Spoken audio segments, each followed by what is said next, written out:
నిజంగానే 10 సంవత్సరాలు చంద్రశేఖరరావు గారు ముఖ్యమంత్రిగా ఉన్నప్పుడు 20 లక్షల కోట్ల రూపాయలు ఆయన చేతికి వచ్చినాయి. ప్రజలు కట్టిన పన్నులు కావచ్చు, 8 లక్షల కోట్ల రూపాయలు బ్యాంకుల్లో ఆయన చేసిన అప్పులు కావచ్చు.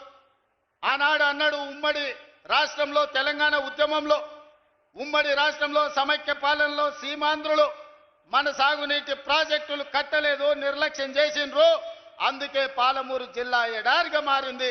ఎడారిగా మారిన పాలమూరు జిల్లా నుంచి లక్షలాది భార్యాభర్తలు జంటలుగా వలసలు పోయినరని. నిజమే, ఆనాడు ఉమ్మడి రాష్ట్రంలో అన్యాయం జరిగింది.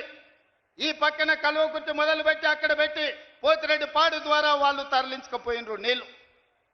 ఈ పక్కన జూరాల కావచ్చు, నెట్టంపాడు కావచ్చు, భీమా కావచ్చు, కల్వకుర్తి కావచ్చు, పాలమూరు రంగారెడ్డి కావచ్చు, ఇలాంటి ఎన్నో ప్రాజెక్టులు కట్టకుండా ఎస్ఎల్బిసి టన్నెల్ కావచ్చు, ఉమ్మడి రాష్ట్రంలో అన్యాయం జరిగింది.